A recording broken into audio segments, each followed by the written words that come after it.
Let's assume you did have taxpayers' money and you borrowed £500,000 and now you turn around and say, oh, well, I need 2 million quid. Let's assume us three were the taxpayers. We said, well, let's come down to your office and see what operations you've got going on. And we've already given you £500,000. And you open a door and you go, well, we've spent £100,000 on this. And then we open the door and there's someone literally burning money, 100 billion on HS2. And we go, oh, yeah, I think I want to give you another 2 million quid. And then you go to open the next door, another room where you spent 80,000 on the National Health Service saving lives, and we go, oh yeah, that is quite good actually. Doesn't look very efficient, but that is, a good cause. I think the problem is, 100 billion has been spent on HS2. Are any of us going to see any benefit of that at all?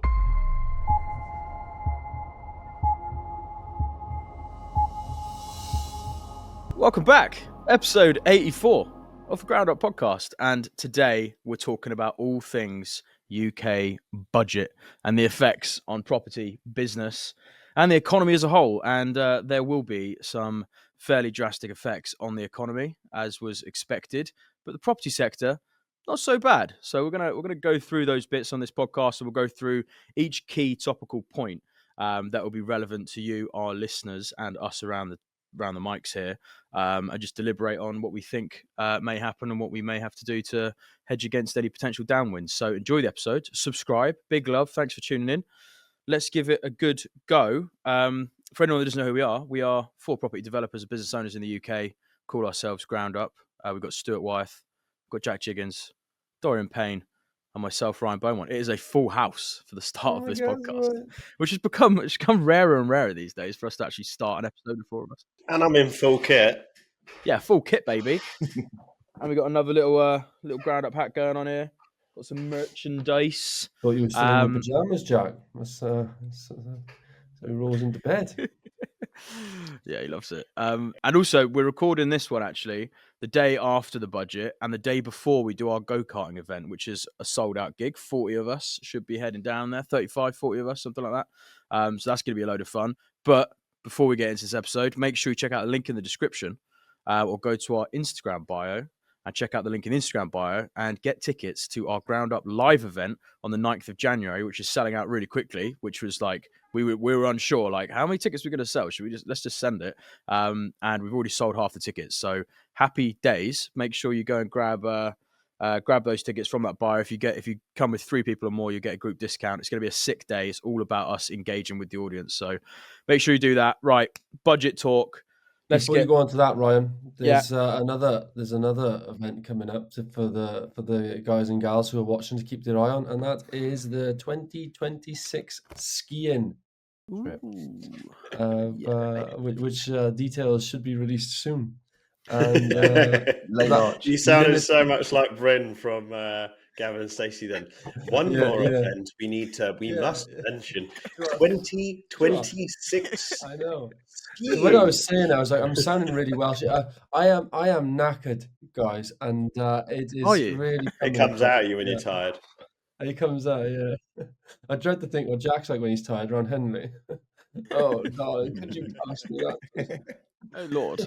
No, we don't get knackered. Right. We let other people get knackered for us. All right, we're going in. We're diving in. Rachel, help us. Right, here we go. Rachel Reeves delivers the UK budget. So I just wanted to touch on the first things because there was the budget got leaked before the budget was announced by the OBR. And everyone may think like, oh, that's not such a big deal. That's a massive, massive, massive deal. Like, because that influences markets. So a ton of fraud and market trading and in market trading can happen off the back of such a thing. So just wanted to talk a little bit about the OBR before we actually go into the budget because it is super important. So what is the OBR and why does it exist? So end fiddle figures. So pre-2010, Chancellors Brown, Darling and Osborne were accused of massaging growth and borrowing forecasts to make budgets look better.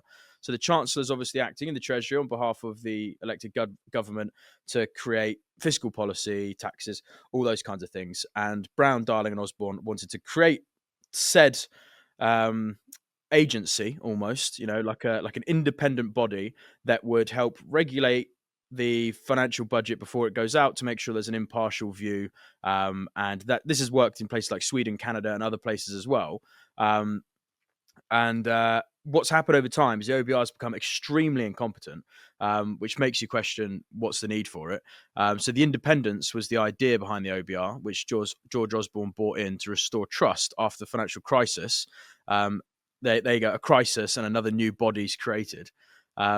Remove political control, which is just ridiculous. Like, why are we removing political control? We elect people to make fiscal policy because we want their policies that that we voted on, and we're still just delegating that to the quangocracy. And then legal duty required by the Budget Responsibility and National Audit Act 2011 to produce impartial, transparent forecasts twice a year, modelled on successes copied from independent bodies in Sweden, Canada, and the Netherlands that had improved fiscal discipline. The first chair, Sir Alan Budd, appointed to signal a clean break from Treasury spin. In short, it was Osborne's flagship reform to stop chancellors making it up as they go along, which is kind of ridiculous because you vote in chancellors to be dynamic, to help with fiscal policy, because that's the government we put in. And for some reason, Osborne, they used the 2008 crisis as an excuse to go, let's create another quangocracy that just regulates everything we do. And now that same quangocracy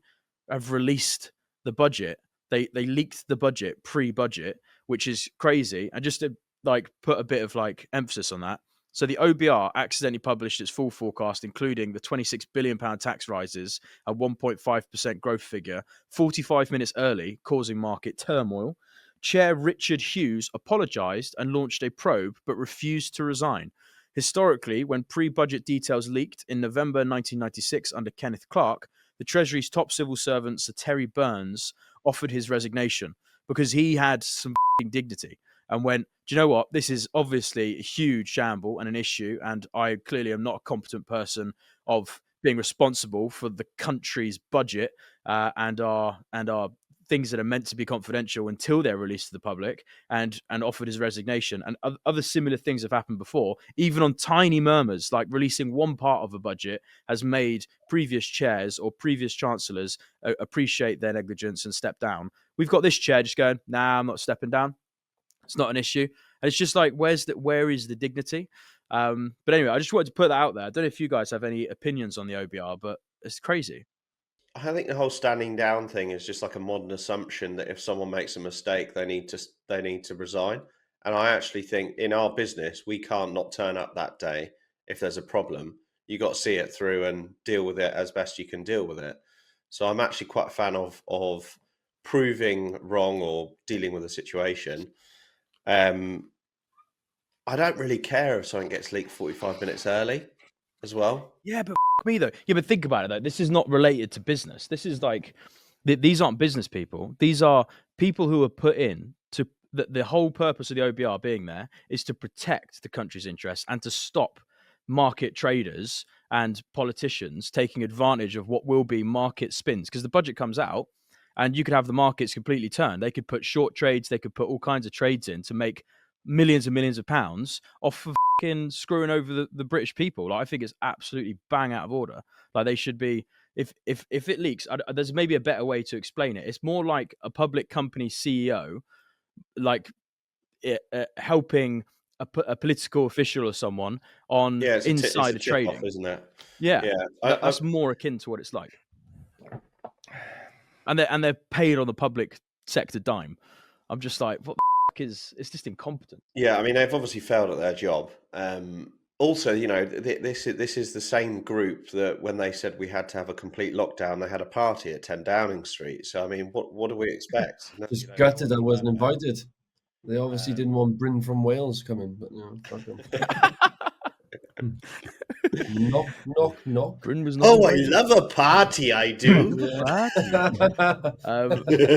was good, right. Jack. From back to the budget. But point being, OBR, it needs a complete restructure because they're also wrong every time. Their forecasts are completely wrong. And just one thing to add as well, the OBR, this gets a little bit deep, but they essentially assumed a flatline rate for the next 5 years on capital deepening, which, long story short, essentially means they've assumed that per working person, there is going to be no new investment into new manufacturing facilities, new buildings, and things like that in the economy. Which essentially what it does is stabilizes their assumptions on the debt ratio against GDP, which is just helping Labour, and could argue that it's making it seem more scary than it is, when actually that ratio could be much higher.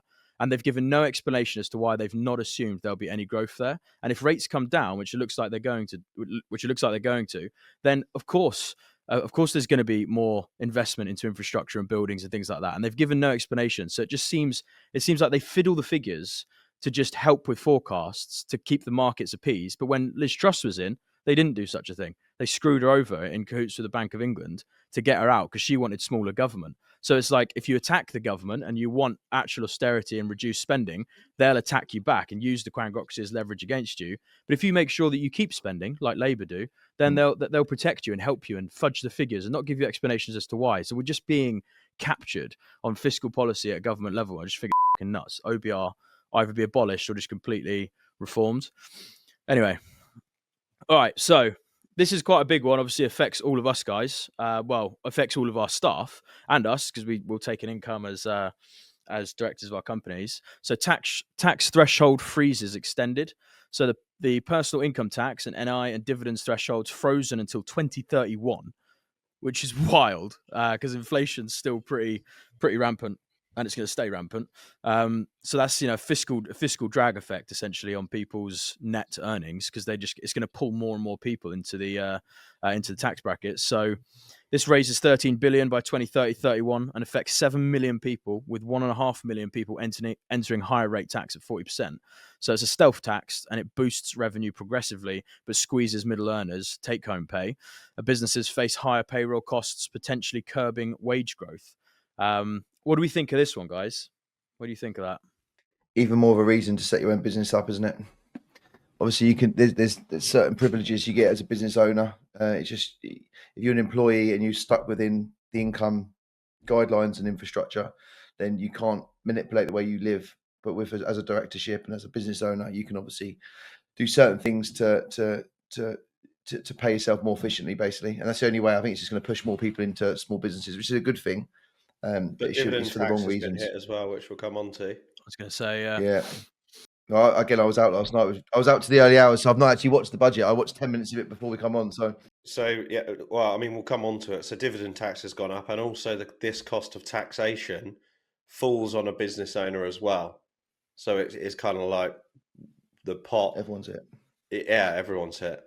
I mean, I think this has a detrimental impact on unemployment. I think that in a world where AI is racing forward and a lot of those sort of middle tier roles are, if you get skills gap in the middle tier, they're supporting the bottom end. So basically lower income or apprentices or people growing into roles, they're supporting that, but they're not supporting the middle tier. So you'll get a bit of a gap, which would be a bit of a problem, especially when a lot of tech is already taking a lot of roles out of the bottom tier. So I think you're going to see like progression of younger staff coming through, but I don't think this is helping unemployment. But I agree with business ownership. But I think there's an element of business ownership that's a mindset thing. I think that no matter how you change your taxes, people just want to turn up and get paid. And that there is always that mindset of the majority of the population. And also, it assumes you can get business as a business owner, and it's becoming harder and harder and harder. Crack down on all the new employment rights bill that's coming through, IR35. They're making it possible for people to be small business owners. So I do think this is just, they might as well have gone, we're increasing income tax. Like, that is exactly what they're doing. That is what they're doing. But if you notice, when I watched the budget, she was very proud to say that she's sticking to her promise of not raising income tax. But this is just the workaround to make it politically correct, that they've not gone back on their word. But this literally is an income tax rise in effect, and there's just no two ways about it. But it was from a political point of view, it is the easier way to do it, the acceptable way to do it, versus increasing an extra pence in income tax, which would have caused a fucking absolute carnage. Crisp packet analogy. We won't charge more for the packet crisp, but we'll just take a few out. Yeah, basically, yeah. But people are still getting the pack of crisps at the same price. It's that's what people. This is why they call it a stealth tax. People don't feel it. They don't. Well, they do feel it, but they can't. Nobody really growing up through school. Nobody ever really gets taught what a personal allowance is. People only find it out when they actually start making money. But everybody knows what an income tax is, so, or like And a even then, tax mate, expense. even then they don't, mate. I know people who have been in employment for years and they just don't get their taxes. They're like, oh, I think my employer pays it. And it's like, Could you imagine what the country would be like if people were actually taught it from in school at a young age about taxation and legal tax avoidance and stuff like that? I think that there's obviously a reason why they don't do it. Yeah, they don't want to answer to a younger generation. Don't educate people. You want to blind them. I didn't even know that you paid interest on student loans until I was 19. Had a student loan. And then I started looking into it and I was like, why is everyone getting advised to take these out and doing them if you pay interest on them? It's the lowest kind of interest. Do a 5-year degree in ancient history. That'll be good. Yeah, I mean, it's worth noting as well. I don't think we mentioned yet that this budget forecast to raise taxes by 26 billion. The last budget that she did was meant to be, this is the only budget we have to do, one budget to raise taxes, and then we won't raise taxes again. And they raised 40 billion there, and they said 8 billion pre that budget. They literally 5x that one. Now it's 64 billion. And then they say, right, we're out of the hole now. But I tell you what, sometimes it gives you deja vu of running a business. When you run a business, you're like, yeah, we only need 500,000, and then you get 500,000. Yeah, we kind of need another 2 million. I get that, D. But when you're doing that, I guarantee you're doing that, and it's because the growth of your company is going really well, and you need to forward invest into new deals, new infrastructure. Our economy's flatlining, and the proportionate spend of government against that economy is growing and growing and growing. Like we're nearly at 40. I think we're coming close to 48% of the economy is the public sector. It was 33 at the start of the century. Like there's clearly cuts that need to be made, not tax rises. Like I agree with Jack's point earlier, though, that the problem with what they've done with the personal allowance and the effective income tax freeze and dragging more people into basic rate and higher rate taxpaying is that those middle earners do get hit. And not only we'll come on to obviously with salary sacrifice, those middle and higher earners and employment people have been hit in this budget, definitely, no two ways. And the problem you've got though is they simultaneously increased benefits and have protected benefits in a way where what I've seen firsthand in Wales, and it might be similar in other parts of UK, is that with the right circumstances, it's actually better to stay on benefits than it is to go into a job. You need to be able to walk into a job that's already paying you above the national average, definitely above the minimum wage, like 40 grand a year, because somebody on benefits might have their housing benefit paid for. They're exempt from council tax. They get their tax credits, universal credit, child benefit, and other subsidies which workers won't get or don't get as much. So you end up, from a net point of view, earnings, because all that's money in their bank, so it's net.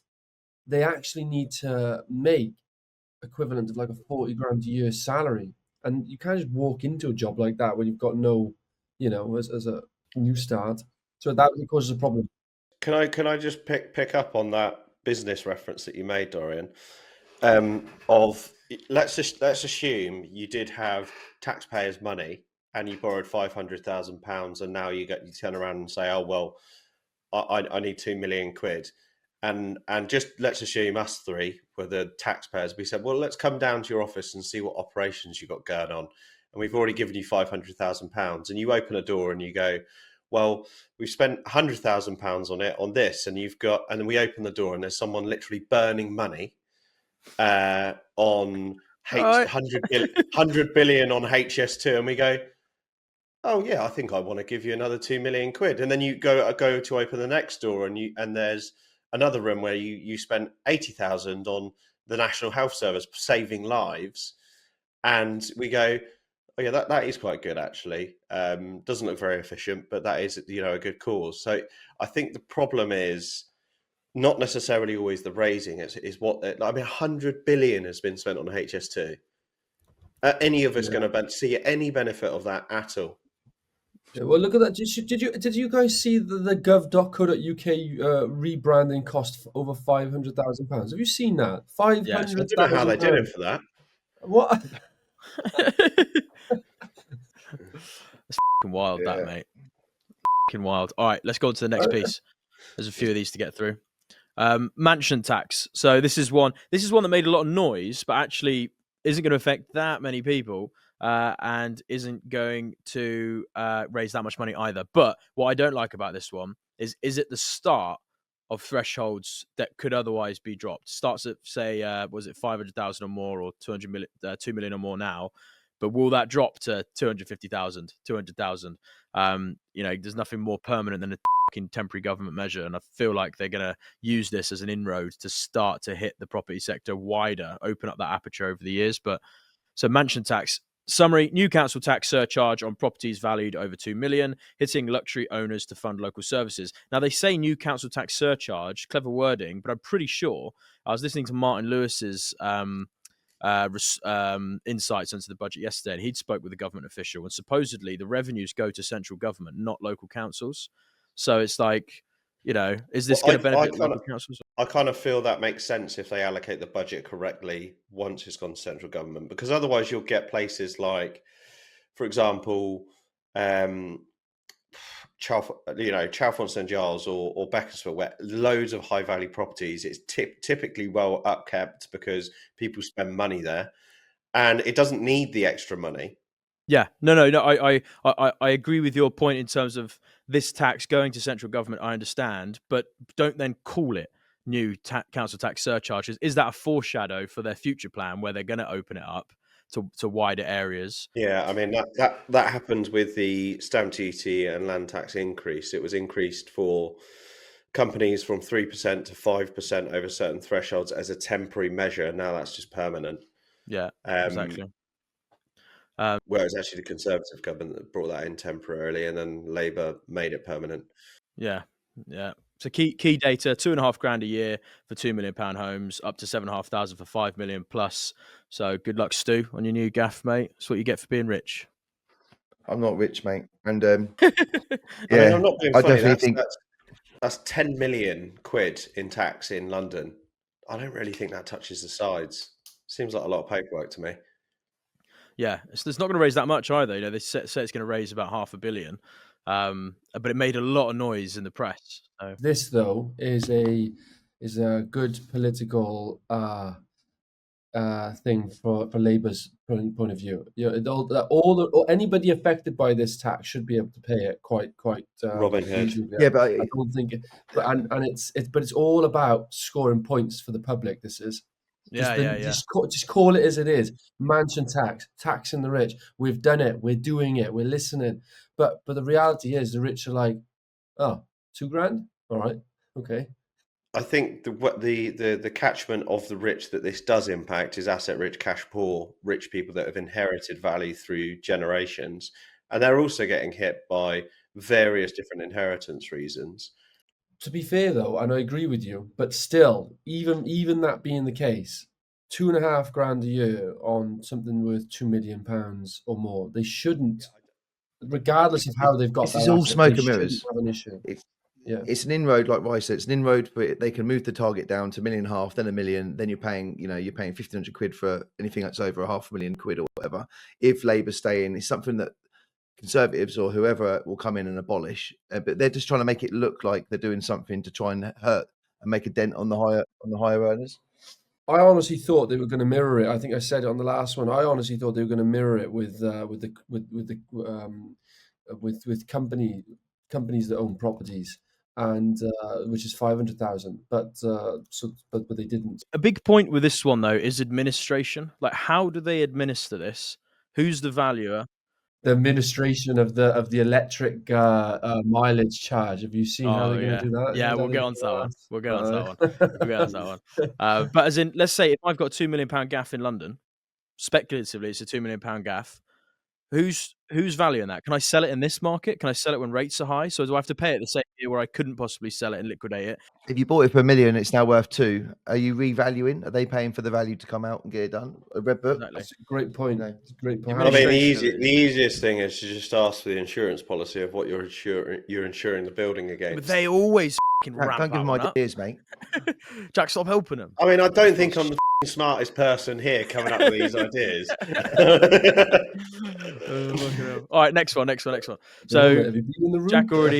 Jack already touched on this one. So dividend tax rate hike as well. Rates on dividends from shares, SPVs, increased to curb profit extraction from companies. Basic rate to 10.75%, higher rate to 35.75%, raises 5.2 billion by 29.30. Hits top 20% hardest. Impacts makes cashing out buy-to-let profits costlier, e.g. 10k dividend, now plus 1.1k tax. Encourages reinvestment, but erodes returns for investors by 5 to 10% on distributions. That's assuming they extract it and don't recompound it or offset with expenses. So, very high-level headline stuff here, but ultimately, it's just another tax that's going to be passed on to the consumers, and it's just always the way it is. There is no, I think it was Ronald Reagan who said it really well, that there's no such thing as a business tax, because it's just another cost of goods that just gets passed on to retail, just passed on to consumers.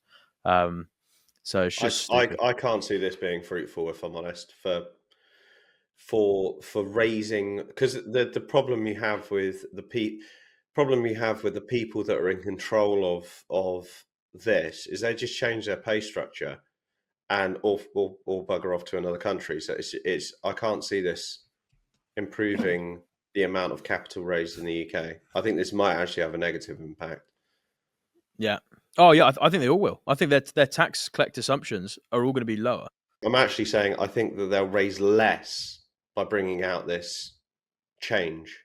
Yeah, but I think they'll raise less on most things that they plan to do, they've increased their headroom to 20 billion, I think it was. So which basically just means their contingency, like we would on a dev site. They've increased their contingency because, well, one, it stabilizes the bond markets, because bond markets like to see that in the event something might happen, some emergency or whatever. But ultimately, they're just not going to raise the taxes that they think they're going to raise, because people are going to employ less people, and they're not going to take the higher rate incomes and things like that. It's just stupid. But this was pretty self-explanatory, this one. So I think maybe let's move on to this one, which I don't know. This is kind of interesting. I don't know about this one. Business rates rebalance. So permanent relief for high street shops and pubs, offset by hikes on big warehouses and offices. So 5p cut for retail and hospitality, and then a 2.8p rise on 500k plus sites in transitional caps bill increases at 5 to 3%. So lifeline for SMEs in consumer sectors eases 3.2 billion package, but logistics firms face 10 to 15% cost jumps.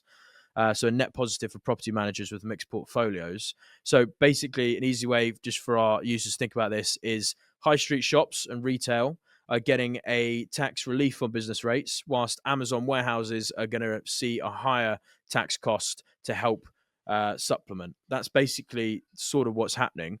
What do you guys think about that? What do you think about that sort of rebalancing there? I don't have any retail or anything. So, well, a good friend of mine just spent like 18 million on a warehouse on like 30,000 square foot, and they're trying to make 40 million by refurbishing it and doing what they need to do. And it's just going to put more pressure, and it's just strangulating that type of market. Like, if you want growth and you want investment, you don't tax the ones that, it's almost like the ones that are doing quite well, and they're just, I mean, yes, retail needs a complete reform anyway, but these big industrial parks, like they're helping them with the wider picture of the economy, and all you're doing is making people not want to invest here. And they're saying they're going to give 3-year break reliefs and stuff, but it's all short term. Take what we can get as quick as we can, and giving people 3-year reliefs. They're not going to want to invest 100 million, 50 million in growing their business here when there's just other opportunities in Europe. It will be interesting to see, because of the big push on massive data centers they've been investing into, and the constant talk about investment, whether like these data centers surely must be, are they hit with the same catchment, or is that class as a different No, I think type they of? are. No, I think they are. These big Yeah. investments are massive risk, especially for our field as well. Like, they're taking so much risk with so much. The numbers are massive, and the borrowing costs are huge, right? So the developers in that space are already taking big risks.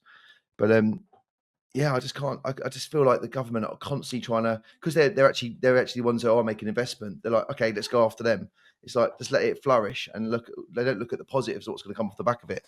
It's just, I just hate the government. That being said, my view is that I do believe that, like I said, retail and community service, stuff like that, it has a significant indirect impact to communities when they just cannot make anything work, and they're already on very low margins anyways. But so if it comes to this point, they as it clearly says there, they're taking from that pot to pay for that pot.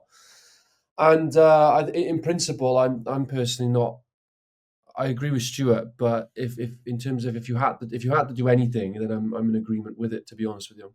I mean, just real quickly to jump in, the reason that our high streets are struggling is because we're in a digital era where most people buy things that are delivered by Amazon next day, because Amazon are storing in a warehouse and not on high street frontage, and the nature of the cost per square centimetre to store that item is cheaper. So taxing the warehouses is where the warehouses have massively, industrials being one of the best industries to be in real estate in the last decade, because of this change in activity. But charging the tax on the warehouse brings up the cost of goods, which then costs the consumer. So there's an element of me saying it's good to support the high street, and I like retail and hubs. So I think that's really important, and local independent businesses. But I don't think the solution is to just whack a taxation on warehouses. I also don't think they should whack taxation on offices, because I feel like off the back of COVID, there's now a dynamic change in hybrid working where people require less office space. I just think the world just becomes blended with social media, just becomes less social. And I think that the office environment is quite important. Bear in mind, it's 500k plus assets, though, Jack. So small offices should be all right still. This will be big companies, or bigger companies. So Dorian's probably going to get hit with this. When you say 500k, what, 500,000 rateable value? Is that what they're talking about? I think it's asset value. Owner. Yeah. Well, good luck finding anything in Wales worth that. The office can't be that far. It's probably just a two-bed terraced garden value where you are, Jack, isn't it? 500. Yeah, we've got the Principality Stadium worth 450 on its good day. Let's move on from this point, just because there's a few. Just one sec. One sec. That 10-15%, like Jack said, is literally directly for the consumer. All the costs are going to go up. Logistics firms are going to pass it to their tenants, right? And then Amazon going to put their prices up, which means we all pay. But what they don't focus on is the structure, the company structure, where you can basically just extract all profits out of the country, because the people who are making all these rules are the ones who own all the companies that are overseas. So it's just another tax to help us pay more. Also, they've swapped all their vans out for electric vans because it was more tax efficient. So that's going to go up. What they really need to do, the correct answer, in my opinion, is a total transformation of the previous high street. I mean, it's not. We don't live in the 1800s anymore, or the early 1900s, and we have evolved. But like, I'll give you a quick example, very quickly, and then we move on. We got planning permission in a town centre to do a development. One of the policies was you had to retain the ground floor as commercial. We were like, there's no demand for commercial. There's empty shops everywhere. Excuse the French. And they're like, no. The policy says we need commercial in town centre on the ground floor. You're like, oh, whatever. So anyway, we did it, and then we went back in. Couldn't let the thing. Went back in for planning. Got granted permission to eventually change the ground floor into residential, because it just wasn't. It was just dead. And then after that, went to get funding support for the social housing, which obviously there's a waiting list here. And then that came back objected, even though now it's got planning, because the opinion is we don't want to remove commercial from the town centre. I'm like, but when you walk around the place, it's dead, it's crap. It's just, it needs transformational change, but they don't want to do that as much. I agree with you, Dorian, but their concern, and I do have this concern as well, is once it is converted to resi, you're never going to get it back. So even though it's dead now, if they do bring in investment and build up the area, then that being resi is not going to be then changed back.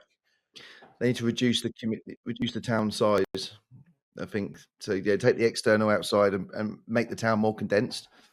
Otherwise, you're going to lose everything. It'll just be Imagine what the community think of Stuart. He bought a sex shop next door to a Chinese and converted them both. I mean, that was a good Friday night. How was that outrageous? I would have moved out. Yeah, I mean that was a Saturday night Right, ended, isn't it? But But one question, and then we will move on. But it's just it was more of a I don't know whether it's just me or do you guys do you know when you drive past shops or walk past them, do you ever just like stop and just think to yourself, what's the business model? How do they make money? What's like the average selling price of the per unit there? How many footfall do you reckon they get? How much what do you reckon their turnover is, their profitability? How much do you reckon their rent costs? Who even come up with the idea? Why the fuck would they even start there? Did any of you do that, or is it just me? I do that, yeah. I've done it with a convenience shop. I didn't realise that a convenience shop has to make like 1,700 quid a day worth of turnover.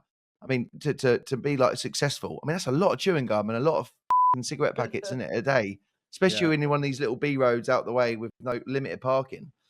But it's someone's dream. Like those local little shops is, that's someone's dream to open up a little shop there and have make their florist or make their whatever, and it is sad because most of them, but the amount we see open here, and then they're just gone in 6 months. Like it's just impossible. Turnover's high in retail. Right, was in the budget, right? Dorian will like this. There's actually a large teddy bear shop in Henley on Thames, like vintage. You love teddy bears, do you? I remember, Jack. I drive past that all the time. Like, yeah, how many teddy? I've never seen anyone go in or out of there. I'm pretty sure my nan once bought a teddy from there, but I can. Yeah, I mean, they do say this. If they own the shop and they love teddy bears, and they're quite happy to. Some of these shops make a fortune now, and so it just depends on the times, doesn't it? Yeah, that's another wild thing. Is some shops only need to sell like 2-3 goods a month, and that can keep them alive. Stuff. Yeah, like jewelry shops, things like that. Like they don't actually need much footfall; they just need a couple big tickets. But right, okay, let's move on to the next one because we've still got another 5 of these to go through. Just the last point on that though is that will it affect valuations for anyone trying to exit those kind of sites now, which might be scary for some of those in that sector. Minimum wage increases. Now this is just fucking stupid. Like this to me is the worst thing.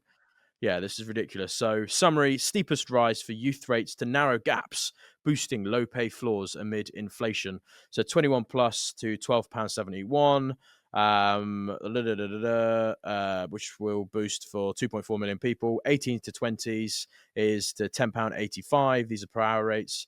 Youth unemployment at 14.5%. This is one of the highest youth employments for decades. Bear in mind, they lifted the floor last year as well. So, they've lifted it once, got the highest youth unemployment and gone, let's lift it again. It obviously didn't work the first time. The impacts is to lift 2.7 million workers' incomes, but risks 1.2% youth job cuts in retail, hospitality, property firms, see higher staffing costs, potentially trimming entry-level hires. So I'm going to say something that all of us know here anyway, and I'm sure some of our viewers will appreciate, but young people coming to the workforce, I personally don't think there should be any such thing. This is going to sound radical, and I think Dorian might go, Ryan, shut the I don't think there should be a minimum wage for young people. Like 18 minus, you're just going to get experience, get in the doors. We want appetite from employers to go, I'll hire anyone at any rate to give them exposure and experience in the workplace. And then that gives people a leg up to productivity, helps them get started and try new options of career paths. This should be so flexible for people sub 18 to be able to get into the workplace. I appreciate there should then potentially be a flaw that the government mandates, arguable. In the current environment, it does sort of make sense, but all they're doing is making it less. They've tried that with the apprenticeship scheme, and all you're going to get is big companies exploiting the young by doing that. So it sort of works from a good mindset. I was exploiting. They can not just, but when you say exploiting, They don't have to do it. Yeah. Yeah, but you'll get McDonald's and you'll get all these big high street or anyone who's taken on retail and restaurant chains, really taking people under 18 to come work for them effectively for free. I think the free market would help that. Yeah, free market will regulate that because they want better people. They want people who are trained. They want that will work. But because the reverse is some of the restaurants I've been to recently, you can't even get a smile out of some of the staff. They don't give a shit. I mean, some of the young people, that you go and spend decent money on some decent food, and the service is atrocious. So you go around the world or go to the States, and it's just 100 times better. It's so funny, Stuart. I was in a drive-through, and I was at the speaker, and every time I ordered, so I was speaking, the guy on the other side would sigh. He's like, "Can I take your order?" Oh, more buttons to press. Can I have let's just go to McDonald's. Can I have a chicken McSandwich, meal, please? Anything else? Yeah, it's true. To be honest, I was in Greg's at Chancery Lane yesterday, and I got a coffee and a bacon sandwich just before I went to this event. And I've never been served from a nicer person at Greg's. She was, middle-aged, loved her job, whistling around, smiling, bubbly. I was like, wow, that's like the perfect example of what someone who works at Greg's should be. Brilliant. Literally, it was better than some 5-star dinners that you can go out for. So people, if they enjoy their job and they're treated well, it doesn't really matter what they earn. Jack was trying to avoid Greg's when I brought him down to Wales. He was like, "What?" I love Greg's. The one thing you need to how could you go wrong? £4 for a flat white and a bacon sandwich. We don't have Pret down I walked up to the counter and I said, "Is it Greg?" Is Greg here? I think that I personally completely agree with Ryan in the sense that I think that obviously apprenticeships don't really work for SMEs because it's quite complicated to set up, and also people don't want to work for 2 years for free or at cost to join an SME business that's got 6 people in it. So I think they should support SMEs in funding that gap to make us more attractive than the big players. I also think back to like the who and what is that helping? A lot of 21-year-olds don't even have rent to pay. The average first-time buyer is 37 years old in the UK. So where does that extra budget go? TikTok shopping? I think that we couldn't go out there and get a skilled surveyor like that, but you could hire someone tomorrow to walk around a retail shop and put things on hangers. So the skills gap is the really important jobs that are slightly more need more training. Retail. I don't think retail's ever struggled with hiring people. So why are we helping them? It needs to be bricklayers. It needs to be plasterers. If you look at how expensive it is now to get any of those skills out, because we've got such a skill shortage in those areas, and I'm sure there's others. Oh, mate, finding a good plasterer. We're having to pay for training for some of our younger guys to learn plastering. There's just no one who wants to do it, and no one who is willing to teach it anymore. Like, it's just, it's ridiculous. But just bear in mind one thing as well, just about this, the making it more difficult for youth employment. And bear in mind, it's already at like record highs for decades. If young people can't get a start in work and can't use their time to just be productive rather than watching porn and sitting on an Xbox, then you can't watch porn anymore. You can with a VPN, but the government blocked that. How do you know that? You can. But just think about the knock-on effect. Yeah, if they get to 21 and they've still not really got any work experience, what's the chances that they're not just going to go, well, it? Like, I'm obviously not wanted. I'm obviously not good enough. Like, they don't know how the world works by that point. They just realize that they're in a difficult system and it's hard to work. So I'll turn to benefits or UBI or universal credit. Like, it's going to just cause such a lagging effect on people starting careers. The youth, the energy, the people who can bring new ideas and new energy into companies. Then we're disincentivizing them to work. Like, there's such a lagging second and third order effect here to disincentivize young people. I just think there should be no cap, and it should just be let companies compete and let young people compete to get experience on the work ladder and then rise their way up, because companies at the end of the day need people with experience. It's such a mess. It's not until you break it down and look at all the pros and cons and of what can happen. It's just such a mess, isn't it? That's why you need a good political party who come in and actually shake it up. Just reduce it. Just stop doing government. It's like, just off. Just stop doing more. This whole trickle down economics doesn't work. Like, we'll put money in at the top and fund everything and then make it really hard for the private sector. It's just like, no, just stop putting money in at the top. Just let the private sector figure it out. Let them have the money. Yeah. And let them feed But it you out. won't you won't change their mindset on that.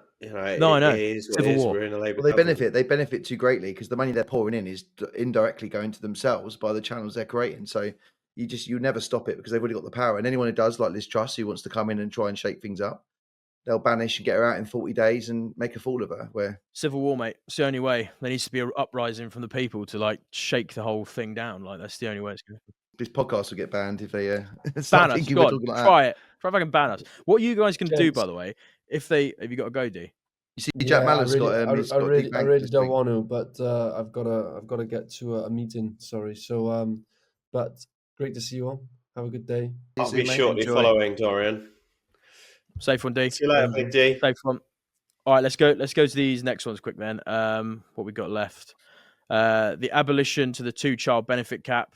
Long story short, what they're saying is if you're getting benefits for 2 children, now we're just going to let you have unlimited benefits for as many children as you want, which is such a backwards way of doing it. What would be much better is if they go, we're going to relief income tax for those who want bigger families, which incentivizes people to work. This incentivizes people not to work and grow families, so that kids grow up in households where parents don't work because they're living off benefits. It's fucking wild. It's wild. They don't know what work ethic or good upbringing looks like, and then they're a sap on the society as well. Exactly. So yeah, I think this is pretty self-explanatory. It's fucking stupid. It's just going to Not a massively leaky bucket. Yeah. I mean, This is there's the voters. It's consideration. a lot of There's considerations there. Widowers that have got 4 kids, and I get it. So I do think there are anomalies, but yeah, by average, I agree. Yeah, crazy. Was it 300 quid per month per kid? It's not an awful lot of money in today's world either. But The problem is that's someone that is working, £300 per month to them to pay for that is a lot. So it's not a lot of income to feed a family of. It's a lot of money if you're on benefits and you're already getting your housing paid for, and then you're getting this on top for each child. I'm saying for the taxpayer, if you just went and knocked on your neighbour's door and just said, "Oh, by the way, I've had another kid. You've got to pay me £300 a month." That soon hurts, no matter how much you're earning. It's just going to screw it's the people. principle of the cost of the taxpayer, not the income, not looking at the income for the spender. Yeah, it's a huge welfare increase again, like just incentivizing all the wrong things. Like, it's so stupid. But the only reason Labour are doing it is because they want the votes. Nothing to do with the greater good of the economy. They just want the votes from these people. Think about all those little kiddies that can vote as well as soon as they grow up. All those little kiddies. Those little children. All right, planning and housing supply boost. Guys, we're finally going to hit targets because of Labour's new reforms. So reforms to speed approvals and fund 1.5 million new homes, unlocking development, even though they are under what the Tories managed to deliver. So key data, increase of 30% in annual builds, 170,000 homes by 2030, 0.2% GDP lift, 39 billion affordable programme for 10 years, approvals cut by 12 months. Impacts, accelerates projects for developers, more fees, but softens house prices, rents down 2 to 5% long term. Investors benefit from supply and face yield compression. And bear in mind, the government here is trying to effectively become the biggest landlord by hugely increasing the affordable housing programs, which will then pawn off to these big, middlemen housing associations. I hate that whole part of the property sector. I just think, it's just disgusts me how much more social housing there is than there needs to be, and how there's less and less and less private sector housing for the SMEs, because it just creates a bad landscape. But they're not going to hit the planning targets. I think it's a pretty null point. Never in a million years. It's just stupid. But anyway, let's move on from that. This is an interesting one, though. So, visitor levy for mayors. So, devolves power to English mayors for optional overnight stays and taxes on tourists. So, this already exists in Europe. Whenever you go to Europe, you generally pay taxes on Airbnb and things like that. The key data: 1 to 5% of stay cost for £1 to £2 a night. Potential 500 million national raise. So London itself could raise 100 million, something like this. starts from 2027 via new bill. Impacts funds local infrastructure, transport, aiding tourism, hotels, service let owners pass on costs, but risk 1 to 3% booking dips if rates rise. Now, I don't think any of their forecasts or understanding of booking rates and things like that means anything, but our mayor here at Teesside has come out straight away and said there will be no such thing happening in Teesside. He's a great mayor. He's like caused a hell of a lot of damage to the public sector here and just gone against everything and gone, we need to build and invite infrastructure development, invite businesses. And he said he won't introduce such a thing. So there'll be mayors that go against this. It's good that mayors have the power because then it's local. But interesting that they're looking to target the service. It's a bit like when you go to Turkey and you've got to give them 20 quid. Do you remember those days? You've got to give them 20 quid in cash. You arrive at the airport and there's just a bloke there going, money. Just give them 20 quid and walk in. You're like, oh, I'm in. Okay. All right then. It's interesting move because Europe has done this for a long time. I think Wales already has something like this. Taxes, service accommodation stuff, and like B&Bs and shit. But yeah, apparently this is now going to be down to mayoral discretion across the UK. Are you doing some service? Lads. Yeah. Wait, I think we got one more. No. Tell my next call that. All right, there's two more. All right, the EV one's stupid. Like they've told everyone to get EVs. Now they're just going to increase taxes on it. There's a huge disincentive. Are we now going to build and sell as many EVs? Will that reduce taxes? Costs more than fuel now. Yeah, it's the equivalent of a litre of fuel is more expensive than actually putting diesel in your motor. It's so stupid. So yeah, this one again is pretty self-explanatory. They're just taxing EVs, even though they said they wouldn't. They should anyway. They should be paying road tax because they're using the road still. But yeah, a bit of a wild turn. And then the last one, which is very relevant to our sector. So long story short, enhanced HMRC powers to scrutinise various different potential tax dodges in the economy, but particularly on rogue contractors and on things like CIS and other stuff that's not being paid and funded properly. And I think they think there's 1 billion of fraud recovery over the next 5 years to be found there.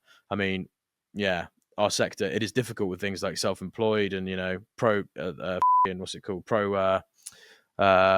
bona fide subcontractors, and are they supply and fit? Are they just suppliers? Is it just labor? Are they full-time? Do you dictate their hours?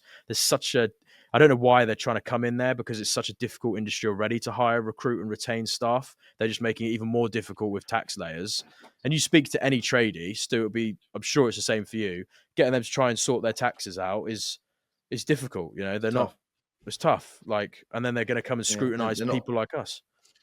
There's a lot of cash handling in that industry, isn't there, for smaller sites? Yeah, there is. So they're trying to screw down on that. But yeah, anyway, that was it. That was the end of it. I think we did pretty well to cover off most things that affect the sector. Anyone listening, if you think we've missed anything, drop it in the comments and we'll pick it up on the next one. Ultimately, there's a lot of fine print that comes out in a budget, and over the next 2 days, I'm sure we'll see the markets and analysts go through that with a fine-tooth comb, and the OBR may readjust. They probably won't, but I'm sure there'll be better analysts that will readjust and look at forecast growth, employment expectations and things like that. So stay tuned. If there are any material changes, we'll look at those in the next podcasts. But yeah, we've got go-karting tomorrow. It's going to be sick. I've got a question for Stu. He used a word that I haven't heard yet before. Strangulating. Is that a word? Strangulating. Sex shop thing. Strangulating.